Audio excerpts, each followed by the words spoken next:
ایک مرتبہ سورہ حمد اور 3 مرتبہ سورہ اخلاص کی تلاوت کر کے مرحوم سید نظر حسین، مرحومہ عسکری بیگم، مرحوم سید موسیٰ رضا عابدی، مرحومہ طاہرہ بیگم، امیر رزاق علی رضوی، دیگر تمام اموات مومنین مومنات کی روح کو ہدیہ کریں۔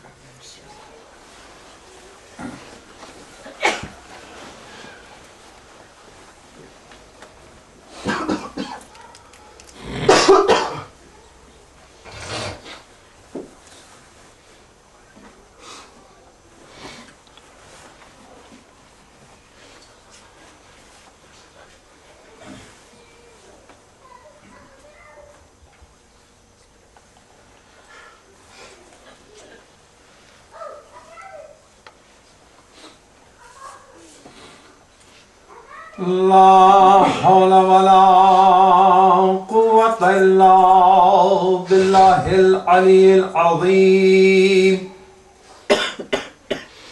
حسبنا الله ونعم الوكيل نعم المولى ونعم النصير أعوذ بالله من الشيطان الرجيم بسم الله الرحمن الرحيم الحمد لله رب العالمين والصلاة والسلام على أشرف الأنبياء والمرسلين رحمة للعالمين الرسول المسدد المصطفى الأمجد المحمود الأحمد أبي القاسم محمد اللهم صل على محمد وآل محمد وآله الطيبين الطاهرين المعصومين المظلومين المنتجبين أما بعد فقد قال الله تبارك وتعالى في كتابه المجيد وفرقانه الحميد وقوله الحق بسم الله الرحمن الرحيم ربنا افرغ علينا صبرا وثبت أقدامنا فانصرنا على القوم الكافرين صلوات اللهم صل على محمد وآل محمد۔ سورہ بقرہ کی آیت نمبر 250 کہ جس کی میں نے تلاوت کی ہے، اس سے ماقبل 2 آیتیں پچھلے چند سالوں میں مختلف مواقع پر اور اہمیت اور فضیلت عزا اور تابوت کے عنوان سے جو مجلسیں پڑھی گئیں، اور جس سے یہ ثابت کرنے کی میں نے ایک ادنا سی کوشش کی تھی کہ تابوت اور عزاداری کا کانسیپٹ کسی سماج یا کسی معاشرے کا یا کوئی جدید کانسیپٹ نہیں ہے۔ آج کی اس مجلس کے اندر قرآن مجید کی جس آیہ کریمہ کی میں نے تلاوت کی ہے، اس کا ترجمہ کر دوں تو مفہوم آپ پر واضح ہو جائے کہ گفتگو کا مقصد کیا ہے۔ آیہ کریمہ میں ایک پیغمبر خدا ہے حضرت داؤد علیہ السلام کے، جن کو 2 باتوں کے معاملے میں یاد کیا جاتا ہے، ایک طاقت اور حکمت۔ اگر ان دونوں چیزوں کو مختصر کر دیا جائے تو دماغ کی طاقت اور بازوؤں کی طاقت، کیونکہ بنی اسرائیل ایک لمبے عرصے سے جنگیں لڑ رہے تھے اور جنگوں میں انہیں کامیابی نہیں ہو رہی تھی، اور کامیابی کا مقصد یہ تھا کہ خداوند تعالیٰ نے انہیں کچھ تبرکات دیے تھے، ان تبرکات کا احترام انہوں نے ختم کر دیا تھا۔ وہ تبرکات الہی جنہیں قرآن مجید کی آیت 248 میں خداوند تعالیٰ نے یوں نقل کیا کہ جب مسلسل شکست پہ شکست بنی اسرائیل کھا رہے تھے، ذلیل اور رسوا ہو رہے تھے، کوئی جنگ کا میدان ان کو کامیابی مل نہیں رہی تھی، تو آخر میں لشکر تیار ہوا۔ لیکن یاد رکھیے گا کہ 1 اور 2 شکست کے بعد انسان ایک حوصلہ رکھتا ہے کہ اگلی کامیابی مل جائے گی، لیکن اگر ایک آدمی کو مسلسل شکست مل رہی ہو تو پھر کامیابی کی امیدیں کھو دیتا ہے۔ لشکر بنی اسرائیل کا کامیابی کی امیدیں کھو چکا تھا، لیکن اس کے باوجود بنی اسرائیل کا لشکر کبھی محاسبہ نہیں کر رہا تھا کہ آخر وہ ناکامی کا سبب کیا ہے، وہ کون سی چیز تھی، وہ کون سا ذریعہ تھا، وہ کون سا سبب تھا کہ جس کی وجہ سے وہ کامیابی پا رہے تھے۔ عزیزوں، میں اکثر کہا کرتا ہوں اور یقیناً ہم اس بات پر فخر کرتے ہیں کہ یاد رکھیے گا کہ تاریخ تشیع کے بہترین دور سے آپ گزر رہے ہیں، بدترین دور سے نہیں گزر رہے۔ دھماکے ہوا کریں، خون خرابے ہوا کریں، لیکن آپ اس کے باوجود یہ دیکھیں کہ دنیا کا کون سا ایسا گوشہ ہے جہاں شیعت کا نام نہیں لیا جا رہا۔ اس لیے کہ ایک دور ایسا بھی تو تھا کہ جہاں لوگ شیعوں کو نہیں جانتے تھے، شیعت کو نہیں جانتے تھے۔ ہم آپ کو بتائیں ایسا بھی دور تھا کہ جس زمانے کے اندر ہم نے بھی وہ ایسے دور دیکھے ہیں کہ جس زمانے کے اندر کسی جگہ پہلی مرتبہ مجلس برپا ہو گئی تو لوگوں نے پوچھا مجلس کیا ہے، حسین کیا ہے، عزاداری کیا ہے۔ ہم نے بھی دیکھا ہے، میں آپ کو بتاتا چلوں، وہ ہندوستان میں 1991 کی بات بتا رہا ہوں۔ آج ماشاءاللہ پوری دنیا میں امامہ عام ہے۔ بمبئی کی مختلف گلیوں میں، ہمارے ہندوستان کے مختلف شہروں میں، مختلف بستیوں میں، لیکن 1991 کی بات بتا رہا ہوں۔ انقلاب آئے ہوئے کافی عرصہ ہو چکا تھا، لوگ کافی امامہ اور اس لباس کو دیکھ چکے تھے، مانوس ہو چکے تھے، لیکن میں اپنے ایک عزیز کے تعزیت میں اپنی والدہ کے ساتھ گیا تھا، تو جس علاقے میں گیا تھا وہ پورا ہندوؤں کی علاقہ تھا، بستی تھی سینٹا کروز ایسٹ کا علاقہ۔ وہاں پر جو ہے بچے کرکٹ کھیل رہے تھے اور میں اپنے اس ڈریس کے ساتھ جا رہا تھا، تو جب میں جا رہا تھا بچوں نے کھیل بند کر دیا، کھڑے ہو کے دیکھ رہے ہیں کہ بھئی یہ کون جا رہا ہے، کیا چیز ہے۔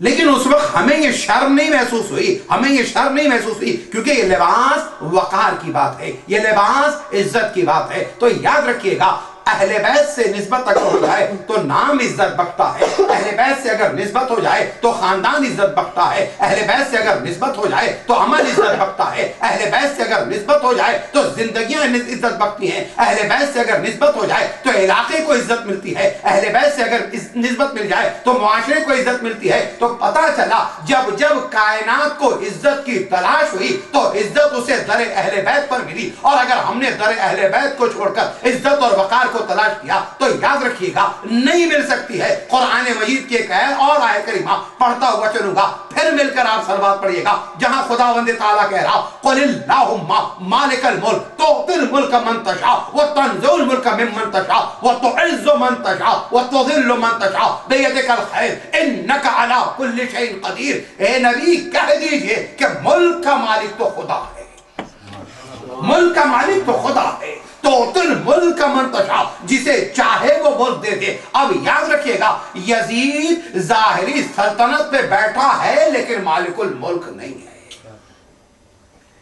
یزید بظاہر تخت پر ہے، مالک الملک نہیں ہے۔ میں کئی مرتبہ میرا دل جلتا ہے، اذیت ہوتی ہے، چاہے وہ کسی تقریر میں کوئی یہ کہتے یا کسی مصرے میں کہہ دیا جاتا کہ جناب زینب کے سلسلے میں زینب مجبور تھی، حسین مجبور تھے۔ یاد رکھیے گا مجبور اور مظلوم کے درمیان بہت بڑا فرق ہے۔ سبحان اللہ۔ مجبور اور مظلوم کے درمیان بہت بڑا فرق ہے۔ جس پر ظلم کیا جائے وہ مظلوم ہوتا ہے، مجبور وہ ہوتا ہے کہ جس کے پاس کوئی آپشن نہ ہو، کوئی راستہ نہ رہ گیا ہو، جو مختار نہ ہو، جس کے پاس اختیار نہ ہو، جس کے پاس قوت نہ ہو، جس کے پاس طاقت نہ ہو۔ تو پتہ چلا جو بے اختیار ہو اسے کمزور کہتے ہیں، جو بے اختیار ہو اسے ضعیف کہتے ہیں، جو بے اختیار ہو اسے مجبور کہتے ہیں۔ اہل بیت مجبور کل بھی نہیں تھے، اہل بیت مجبور آج بھی نہیں، اہل بیت کبھی بھی مجبور نہیں تھے۔ ہاں ہماری زبانوں کی اگر مجبوریاں ہو جائیں تو میں یہ کہوں گا کہ اگر آپ کی زبان کی مجبوری ہو جائے تو بہتر ہے کہ اس شعر کو نظم نہ کریں۔ اگر آپ کی زبان کی مجبوری ہو جائے تو نثر کے اس جملے کو نکال دیجئے۔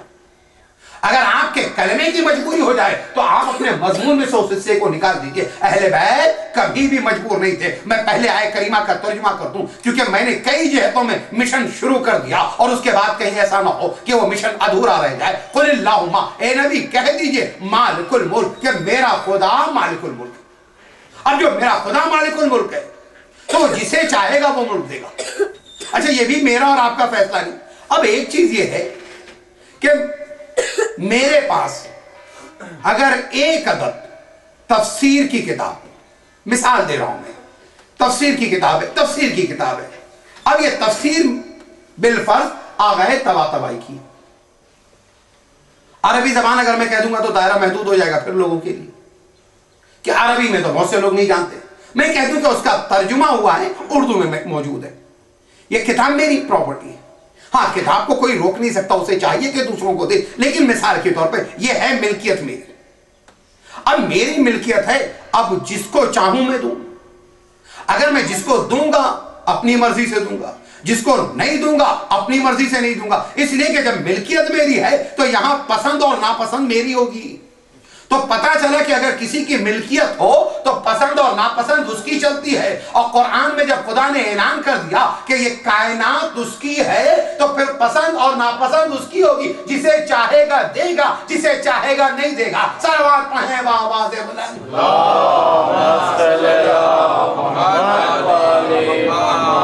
اور اگر کائنات جسے چاہے دے گا، میں نے کہا حکومت نہیں اس طرح کی حکومت نہیں جو دنیاوی باطل حکومت ہے، فاسق حکومت ہے، فاجر حکومت، کمزور حکومت. یعنی ایسی مظلوم حکومت، ایسی مجبور حکومت ہے، ایسی مجبور حکومت ہے کہ اپنے ایک ایک کام کے لیے دوسروں کی محتاج. ظالم اس طاقت کا نام ہے کہ جو اپنے ہر چھوٹے کام کے لیے دوسروں کا محتاج ہو جائے. اہل بیت یعنی تھوڑا سا جملہ سخت ہوتا جا رہا لیکن توجہ دیجئے گا، لیکن اہل بیت اس مظلوم شخصیت کا نام، ان مظلوم ذوات کا نام کہ ظاہری طور پہ دنیا یہ سمجھتی ہے کہ کمزور ہے، لیکن جب دنیا جاتی ہے تو دیکھتے ہیں کہ ساری طاقت کے چشمے جو ہیں یہی سے نکلتے ہیں، کیونکہ وہ محتاج کسی کے نظر نہیں آتے بلکہ کائنات ان کی محتاج نظر آتی ہے. یہی وجہ ہے کہ ابو علی سینا کہتا ہے کہ میں نے علی کو علی امام اس لیے مانا کیونکہ امام وہ ہوتا ہے کہ جہاں محتاج اپنی ضرورتوں میں اس کی طرف جائیں اور وہ کسی کا محتاج نہ ہو. اور علی کو میں نے ایسا ہی غنی پایا. صلوات پڑھیں بآواز بلند.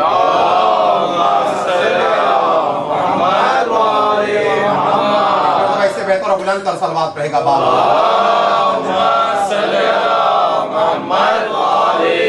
میں جسے چاہوں گا، خدا نے کہا میرا ملک ہے، میں جسے چاہوں گا دوں گا. تو تل ملک من تشاء. اچھا من تشاء وَمِمَّن تَشَاءُ دونوں ہے.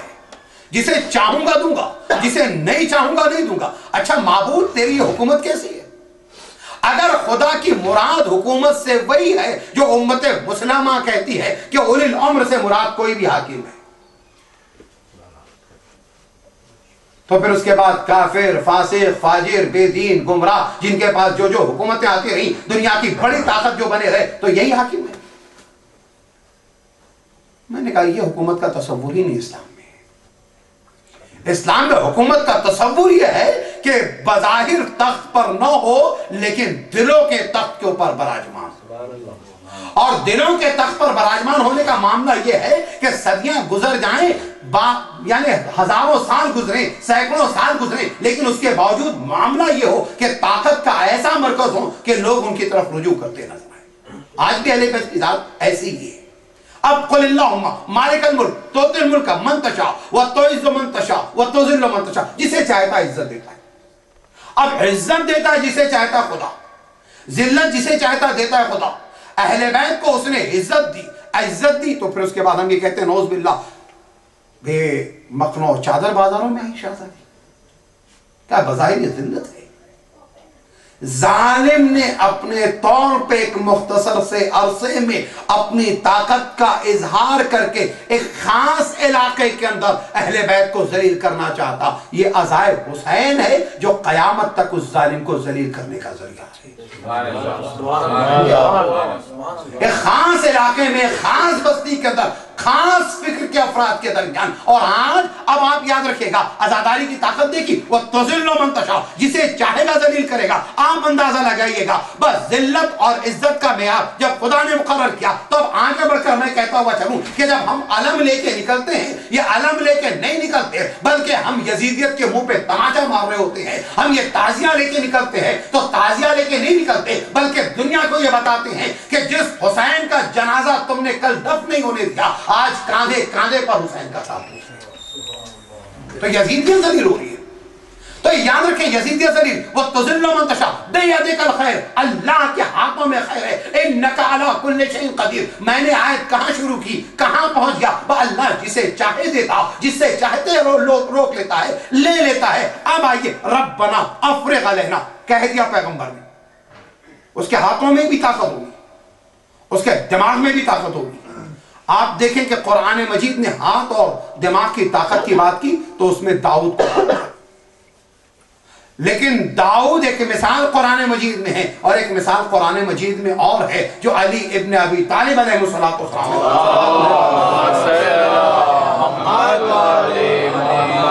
کہ جہاں دماغ کی بھی طاقت علی ہے اور ہاتھوں کی بازوؤں کی طاقت بھی علی ابن ابی طالب ہے، اور طاقت کا عالم یہ ایک جملے کے اندر کہ وہ خیبر کا مارکا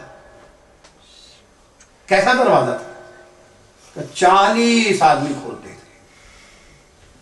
40 آدمی تھے، بند 40 آدمی کرتے تھے۔ یہ نہیں کہا گیا کہ 40 آدمیوں نے چاہا تو مل کر اکھاڑ دیں، کھولنا بند کرنا۔ اور اگر ایک دروازے کو ایک آدمی اگر بند کر رہا ہے اور کھولتا ہے تو اس کا مطلب ہے کہ ایک آدمی سے اٹھے گا ہی، اٹھانے کے لیے 4 کی ضرورت ہوگی۔ اور اگر کوئی ایسا دروازہ ہے کہ جسے 40 کھول رہے ہوں، 40 بند کرنے پہ لگے تو کتنا بڑا دروازہ ہوگا، کتنا وزنی دروازہ ہوگا۔ تو اب اس دروازے کو علی نے کھولا نہیں، تاریخ کہتی کہ علی نے اکھاڑا۔ اب جب علی نے اس دروازے کو اکھاڑا ہے تو اب مسئلہ یہ ہے کہ آخر علی کھول بھی تو سکتے تھے، اکھاڑا کیوں؟ میں نے کہا علی حکیم ہے۔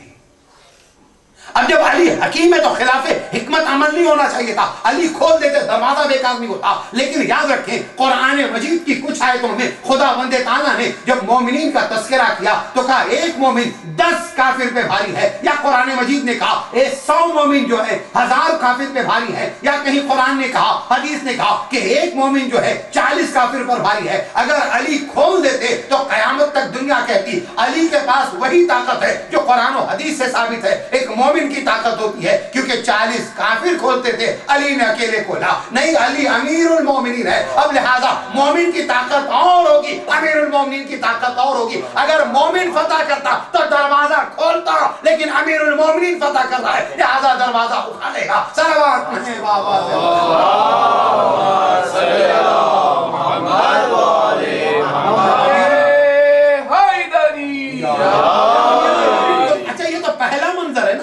دروازے کے حوالے سے کھولنا اور اکھاڑنا۔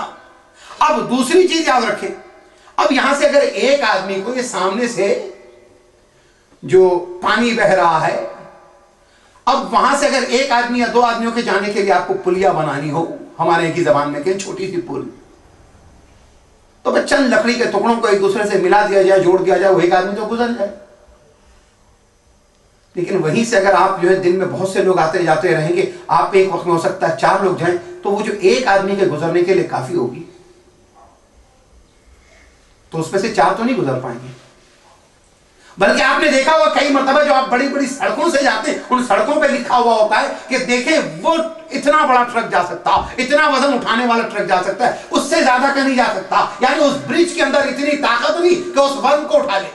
اور پھر اس کے بعد برج جو دونوں طرف سے ملا رہا ہے، 2 کناروں کو ملا رہا، تو اس کے لیے یہ بھی ضروری ہوتا ہے کہ وہ جس پلر کے اوپر ہو وہ پلر اتنا طاقت والا ہونا چاہیے، کیونکہ اگر وہ پلر کمزور ہوگا تو پتا چلا کہ ہو سکتا ہے کہ 4 پہیے کی چھوٹی گاڑی گزر جائے لیکن بڑا ٹرک نہیں گزر سکتا ہے۔ اب علی ابن ابی طالب نے پہلے تو بہادری کا یہ اعلان کیا کہ آپ نے یہ کیا کہ اس دروازے کو کھولا نہیں، اکھاڑا۔ دوسرا بہادری کا اعلان یہ کیا کہ اتنا بڑا دروازہ جو تھا، اتنا بڑا دروازہ تاریخ میں ہم نے کبھی نہیں دیکھا کہ دروازے کو پل بنایا گیا ہو، اور پل بنا کے چھوٹا بڑا نہیں بلکہ تاریخ رسول رسالت کا سب سے بڑا واقعہ یہ ہے، کیونکہ اس جنگ میں سب سے بڑا لشکر تھا، خیبر میں سب سے بڑا لشکر تھا، تاریخ اسلامی کی اتنی بڑی جنگ۔ اب جو اتنا بڑا لشکر ہو، دروازہ اتنا بڑا، آپ نے دروازے کے ایک حصے کو وہاں چوکھٹ سے لگا دیا، دوسری طرف سے دروازے کو اپنے ہاتھوں میں اٹھا لیا، اور اس کے بعد لشکر سے کہا کہ پار ہو جا۔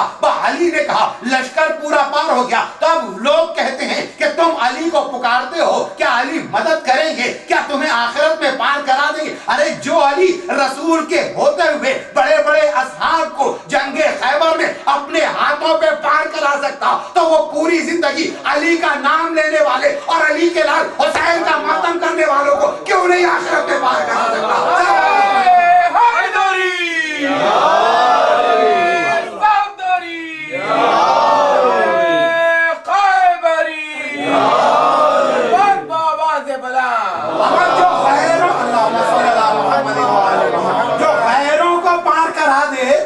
کو پار نہیں کرائے گا۔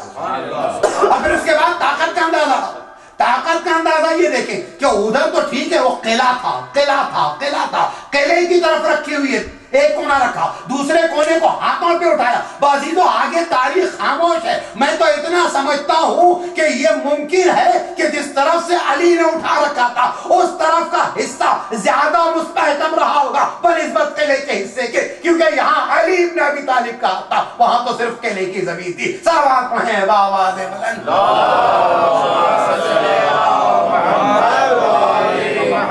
اس سے بہتر اور بلند تر صلوات پڑھیں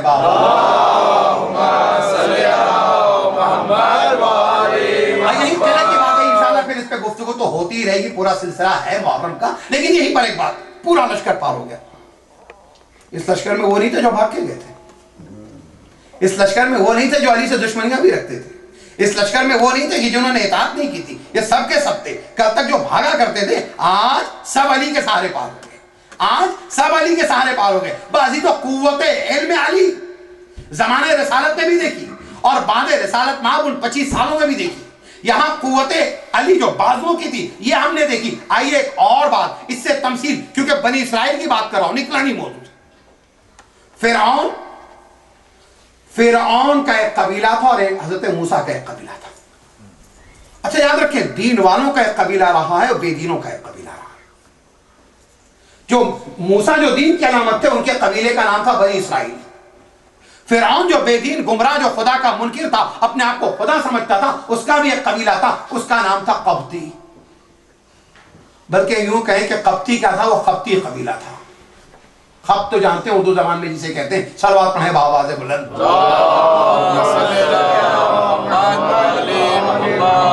لیکن وہ حاکم قبیلہ تھا۔ اسی طریقے سے زمانے رسالت ماب سے لے کے آج تک جو تاریخ اسلام کا دو بڑا قبیلہ ہے، ایک ہے بنی امیہ، ایک ہے بنی ہاشم۔ بنی امیہ وہ قبیلہ ہے جسے قرآن نے شجر خبیثہ کہا، بنی ہاشم وہ قبیلہ ہے کہ جسے قرآن مجید نے کلمہ طیبہ کہا۔ عزیزو یاد رکھیں، قرآن مجید نے جب کلمہ طیبہ کا، امت کہتی ہے کہ کلمہ طیبہ پڑھو، لا الہ الا اللہ محمد رسول اللہ، نہیں عزیزو، امت کہتی ہے کلمہ طیبہ پڑھو، لا الہ الا اللہ محمد رسول اللہ۔ لیکن جب میں نے سورہ ابراہیم پڑھا تو قرآن میں خدا نے کہا مثل کلمۃ طیبہ کا شجرۃ طیبہ، کلمہ طیبہ کی مثال شجرہ طیبہ کی ہے۔ تو اب سمجھ میں آیا کہ کلمہ طیبہ لا الہ الا اللہ محمد رسول اللہ نہیں ہے، بلکہ محمد کا پورا خاندان شجرہ طیبہ اور کلمہ طیبہ ہے۔ صلوات پڑھیں بآواز بلند۔ کلمہ کو نہیں کہا، خاندان کو کہا گیا۔ تو جب رسول کا پورا خاندان شجر طیبہ ہے، وہ خاندان جو رسول کا وفادار، جس میں علی ہے، جس میں ابو طالب ہے، جس میں فاطمہ ہے، جس میں فاطمہ بنت اسد ہے، جس میں حسن ہے، جس میں حسین، وہ کہ جن کے لیے قرآن مجید کہہ رہا ہے کہ اے نبی لے کے جائیں، فَقُلْ تَعَالَوْا نَدْعُ أَبْنَاءَنَا وَأَبْنَاءَكُمْ وَأَنفُسَنَا وَنِسَاءَنَا وَنِسَاءَكُمْ وَأَنفُسَنَا وَأَنفُسَكُمْ ثُمَّ نَبْتَهِلْ فَنَجْعَلْ لَعْنَةَ اللَّهِ عَلَى الْكَاذِبِينَ۔ صلوات پڑھیں گا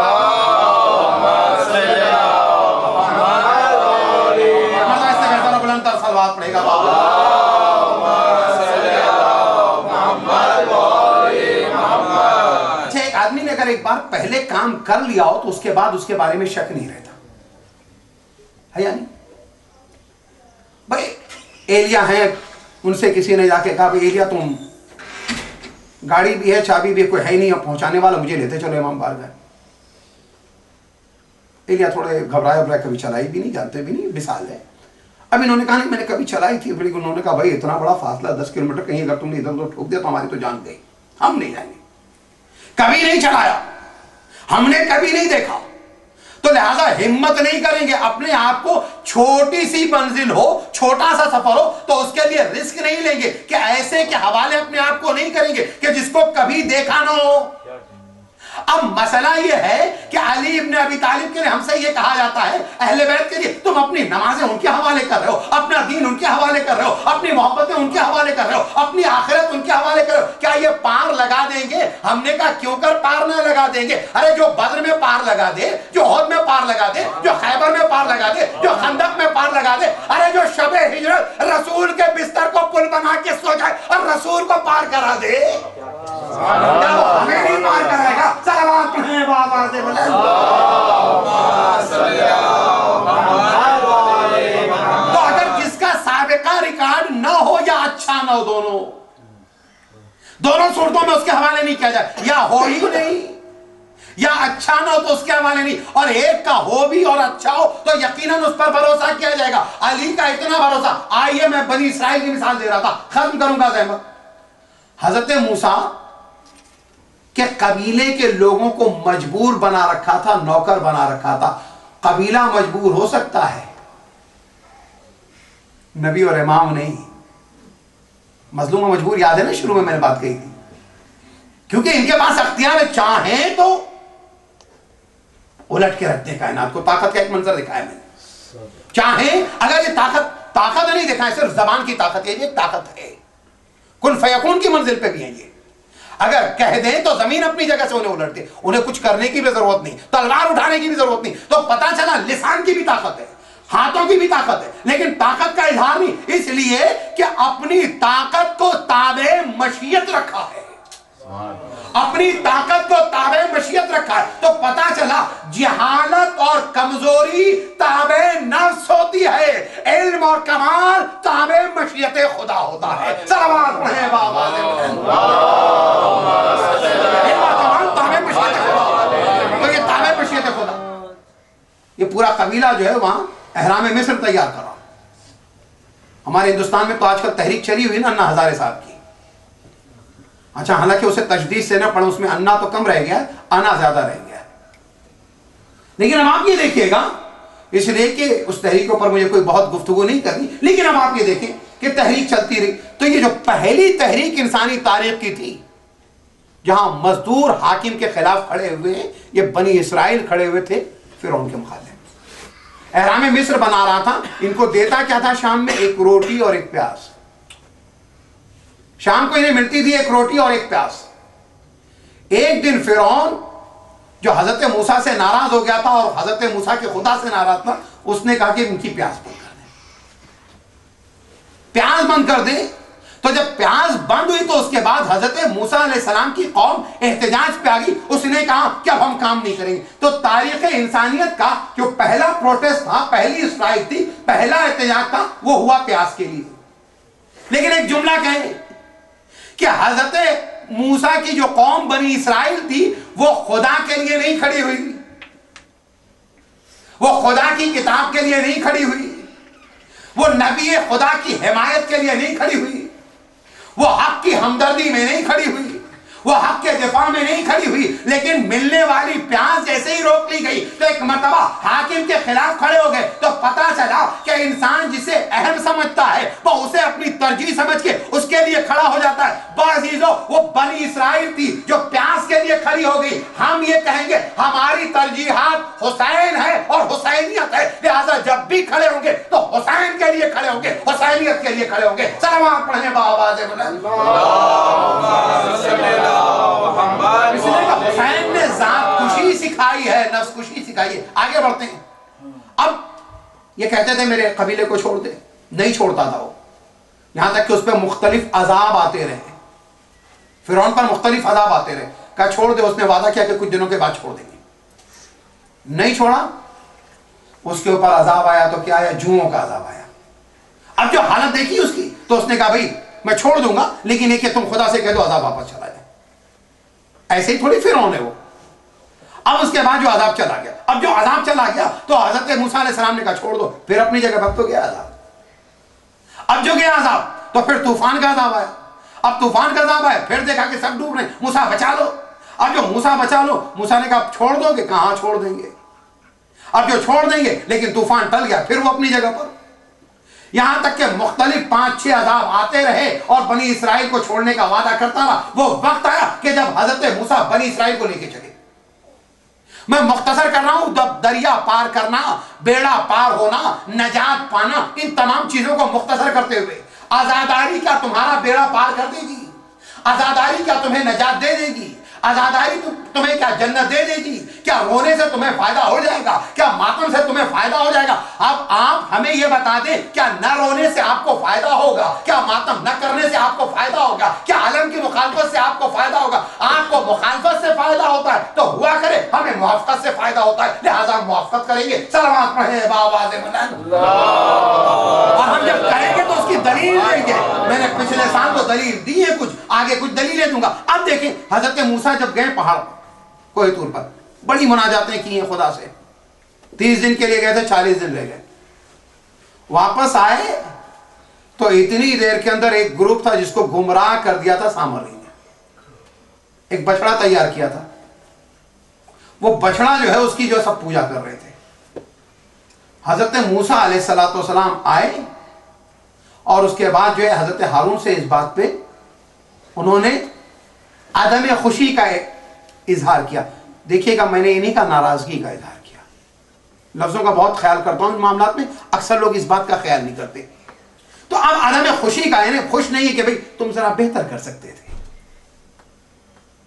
اس لیے ہر نبوت کے لیے کیوں بہتر؟ اس لیے کہ پرفارمنس کا لیول ہے، نبی ہے، رسول ہے، مرسل ہے، اولو العزم ہے، اور اس کے بعد خاتم النبیین اور ائمہ، تو اس کا مطلب بہتری ہے۔ اب آپ یہ دیکھیں گا تو حضرت موسیٰ نے جو کہا اور کہ اس کے بعد میرے اگر قبیلے کو تم سنبھال لیتے یہ کیا ہو گیا، لیکن جب یہ چلے حضرت موسیٰ علیہ السلام اور اس کے بعد فرعون ان کا پیچھا کرا تو لشکر یوں ہی نہیں کیا تھا، حضرت موسیٰ آگے تھے، حضرت موسیٰ کے پیچھے بنی اسرائیل تھے، اور آخر میں حضرت ہارون تھے، موسیٰ آگے، ہارون پیچھے، درمیان میں بنی اسرائیل، پیچھے فرعون جو ہے آپ کا پیچھا کر رہا تھا، دریائے نیل آ گیا۔ میں اسی جملے کے بعد ختم کرنے جا رہا ہوں، تقریر کو ختم کرنے جا رہا ہوں۔ موسیٰ آگے تھے، پیچھے بنی اسرائیل، آخر میں حضرت ہارون، یعنی دو عصمتوں کے درمیان پوری بنی اسرائیل تھی۔ اب فرعون پیچھا کر رہا تھا، یہاں تک کہ دریا آ گیا، حضرت موسیٰ علیہ السلام نے ایک مرتبہ عصا مارا، اب جو عصا مارا بحکم خدا تو ایک راستہ بنا، اب ایک راستہ بنا، لوگوں نے دیکھا کہ موسیٰ کے پاس اتنے اختیار ہیں، اتنا اختیار ہے، تو ایک مرتبہ موسیٰ کی قوم نے کہا ہم 12 قبیلے ہیں، ہمیں 12 راستے چاہیے، ایک جملہ مجھے کہنے دیجئے۔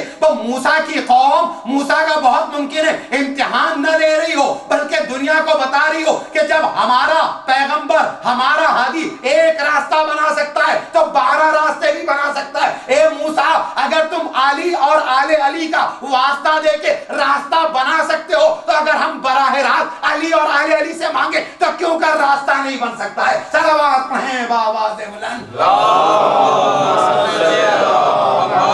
اور بنا بھی 12، 11 بھی نہیں، 13 بھی نہیں، بنے 12 راستے، اسنا عشر، نبی 12 چھوڑ کے جا رہے، 12 راستے بنے۔ اب فرعون کا لشکر پیچھے، اس بیچ وہ جو موسیٰ کا مخالف تھا، جو دین میں تبدیلی کر چکا تھا سامری، وہ اپنے گروپ کو لے کے بنی اسرائیل کی بھیڑ میں داخل ہو گیا۔ بنی اسرائیل تاریخ لکھتے، سب لکھتے ہیں، سنی شیعہ سب لکھتے ہیں کہ اس بھیڑ میں داخل ہو گیا، یہاں تک کہ فرعون کا لشکر پیچھے آیا، آگے موسیٰ، پیچھے ہارون، درمیان میں بنی اسرائیل۔ بنی اسرائیل ہی کا حصہ تھا، گنہگار تھا، خطاکار تھا، معصیت کار تھا، لیکن اب جو درمیان میں آ گیا سامری، اب اس کے بعد یہ پورا لشکر پار ہو گیا، فرعون ڈوب گیا، فرعونی ڈوب گئے، اور موسیٰ بچے، ہارون بچے، درمیان میں پورے بنی اسرائیل بچ گئے۔ پروردگارا، یہ بنی اسرائیل تو اطاعت گزار تھے، فرما بردار تھے، ٹھیک ہو گئے تھے، بچ گئے، لیکن یہ سامری کیوں بچا؟ تو قدرت آواز دے گی، اگر دو عصمتوں کے درمیان کوئی آ جائے تو اس پر سے عذاب اٹھا لیا جاتا ہے۔ صلوات پڑھیں بآواز بلند۔ تو جہاں عصمتیں 14 ہوں تو 7 آگے سے بچانے کے لیے، 7 پیچھے سے بچانے کے لیے، اب جو دونوں طرف سے بچانے والے ہوں گے تو یقیناً اس زمانے سے لے کے قیامت تک کے چاہنے والے نجات کی اس کشتی کے ذریعے سے پلے مقصود کو پار کر لیں گے۔ صلوات پڑھیں بآواز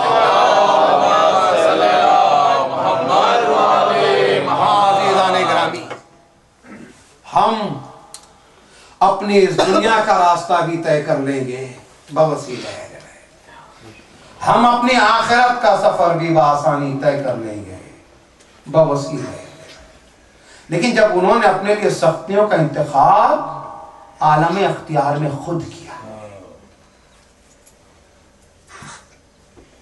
کمزور سختیاں نہیں قبول کرتے, طاقت والے قبول کرتے.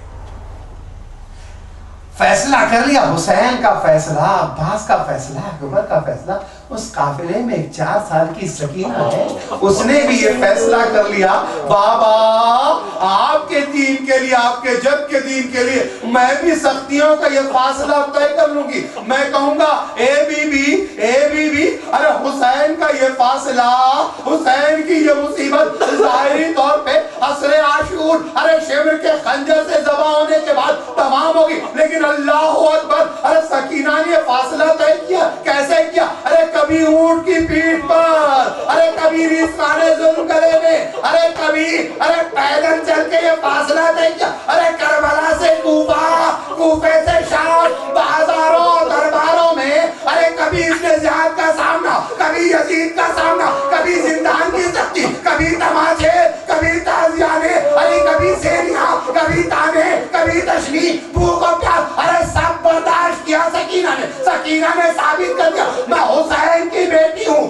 عباس کی بھتیجی. آئیے آج کی اس مجلس میں, ارے بانی مجلس کی خواہش ہے شہزادی جناب سکینہ کے شاہ کی شہادت پڑھی جائے, وہ مسائل پڑھی جائے. آو عزیز اور چند رخ زحمت تمام کر دوں. بھائی یزید کا دربار ہے, سکینہ ہے کھڑی ہوئی ہے, شمر ہے تعارف کرا رہا, آذی زینب, آذی ام کلثوم, آذی رقیہ, آذی سکینہ. یہ زینب ہے, یہ ام کلثوم ہے, یہ رقیہ ہے, یہ سکینہ. اچھا سکینہ جو ہے 4 سال کی سکینہ. یزید نے پوچھا یہ بچی کون ہے؟ شمر نے کہا حسین کی چہتی سکینہ, حسین کی بیٹی سکینہ. ایک مرتبہ یزید نے کہا میں اس بچی سے بات کرنا چاہتا ہوں. بھائی شمر نے کہا آپ بات کیجئے. بھائی یزید کے سامنے سکینہ کس طرح کھڑی ہے ذرا محسوس کیجئے گا. ایک ہاتھ گردن پہ ہے, ایک ہاتھ چہرے پہ ہے, ایک ہاتھ گردن پہ ہے, ایک ہاتھ چہرے پہ. سکینہ ارے کبھی ایڑی کے بل کھڑی ہوتی ہے, کبھی پنجے کے بل کھڑی ہوتی ہے, کبھی ایڑی کے بل کھڑی ہوتی ہے, کبھی پنجے کے بل کھڑی ہوتی ہے. ایک مرتبہ یزید نے پوچھا اے بی بی گردن پہ ہاتھ کیوں ہے, چہرے پہ ہاتھ کیوں ہے؟ سکینہ نے کہا یزید سنے گا, کہا بتائیے. سکینہ نے کہا یزید میں فاطمہ کی پوتی ہوں. ارے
کوثر ہے، اپنے بابا کو بلا لو۔ اور یزید نے یہ کہا، سکینہ کی نظر پڑی تشتے طلا میں حسین کا سر، ایک مرتبہ سکینہ نے چلے ہوئے کرتے کا دامن پہنا، اے بابا، اے میرے اچھے بابا، اے میرے پیارے بابا، اے بابا، اے آپ کی سکینہ، آپ کی محبت کا امتحان بازار میں یزید پر، اے بابا آ جائیے، بس سر حسین اٹھا، دشتے چلا، سکینہ کی گود میں آیا، سکینہ نے سینے سے لگا، اے بابا تماچے کھا کے آئی ہو، اے بابا اے بابا کانوں سے لو جا، اے بابا اے بابا بھوکی ہے، اے بابا پیاسی، اے بابا رات جلدی ہوتی ہے، اے بابا آپ کا سینہ بہت یاد آتا ہے بابا، بازی کو سکینہ میں بچی ہو رہی ہے، ارے قیدیوں کو قید خانے بھیج دیا گیا، ارے عزیزو بات کی یاد تازہ ہو گئی، قید خانے میں آئی، قید خانے میں آئی، ایک رات خواب دیکھا، باپ آیا ہے، باپ آئے، بابا کو خواب میں دیکھا، بابا آئے ہیں، روتی روتی اٹھی، زینب سمجھ گئی، سکینہ نے خواب دیکھا، قید بھائی یزید، ارے میرے بھائیہ کا سر بیچ دے، حسین کا سر آیا، سکینہ نے سینے سے لگا، لپٹ کے رونے لگی، لیکن ہاں ارے دربار میں روئی تھی تو سکینہ بے ہوش ہوئی تھی، زندان میں روتے روتے پھر بے ہوش ہوئی، سکینہ روتے روتے بے ہوش ہوئی، زینب نے کہا سونے کو سو دے گا، بہن تم سر کو الگ کرو، میں وہ سکینہ کو اٹھا دی ہوں، بس جیسے ہی زینب نے بازو کو پکڑا ناو ٹھنڈی ہو گئی تھی، سر پیڑ لیا، اے بھائیہ اے بہنوں میں کلثوم، اب سکینہ نہیں رہی، بازیوں کا سارا بلائی گئی، ارے سکینہ کا کس طرح خود ہوا، تاریخ سے آپ نے سنا بھی پڑھا بھی، میں نے خط کی زحمت، عزیزو خدا کو دینا کسی کو دینا، جو سید سجاد کربلا سے شام کے زندان تک کربلا میں جنازوں کو اٹھا نہ سکے تو شام میں اٹھانا، تو اس عالم میں ہاتھوں میں ہتھ کڑی، پیروں میں بیڑی، گلے میں توقع خاطر، بہن کا جنازہ اٹھایا، لے کے چلے، کوئی اور مرد بھی تو نہیں ہے جو قبر میں اترے، بازیوں کم سے کم دو تو چاہیے، ایک قبر میں ہو، ایک قبر کے باہر ہو، بازیوں خدا نہ کرے کسی پر ایسا وقت ہے، یہ امتحان کے مظلوم ہے، ایک مظلوم سید سجاد تم پر ہماری جانیں قربان، ایک مرتبہ سید سجاد بہن کا جنازہ لے کے چلے، قبر تیار ہو چکی، ارے دعا اے سید سجاد میری سکینہ مجھے دے دو، سید سجاد نے دیا، حسین نے دیا، بیٹی کو باپ کا سینہ،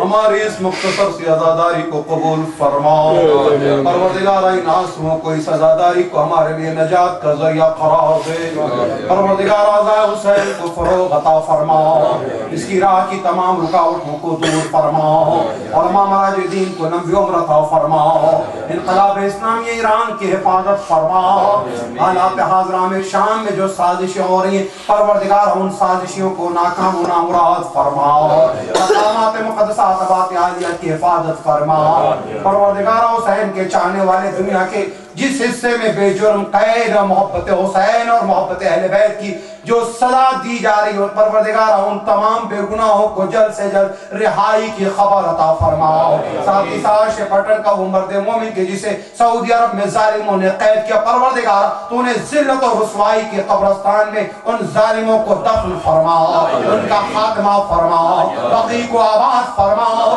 بقی کے تباہ برباد کرنے والوں کو تباہ برباد فرماؤ، پروردگار ان ان تمام بے گناہوں کو رہائی عزت و عظمت عطا فرما پروردگارا اس مجلس دعا میں جو شریک ہیں اس ادا خانے میں جو شریک ہیں ان کی جملہ حاجات کو پورا فرما بانی مجلس کی تمام دعاؤں کو حاجات کو پورا فرما ہم سب کی پریشانیوں کو دور فرما پروردگار ہم سب کو زیارات نصیب فرما امام کے ظہور میں تعجیل فرما ہمارا نام کے ناصرین میں رقم فرما ربنا تقبل منا انک انت السمیع العلیم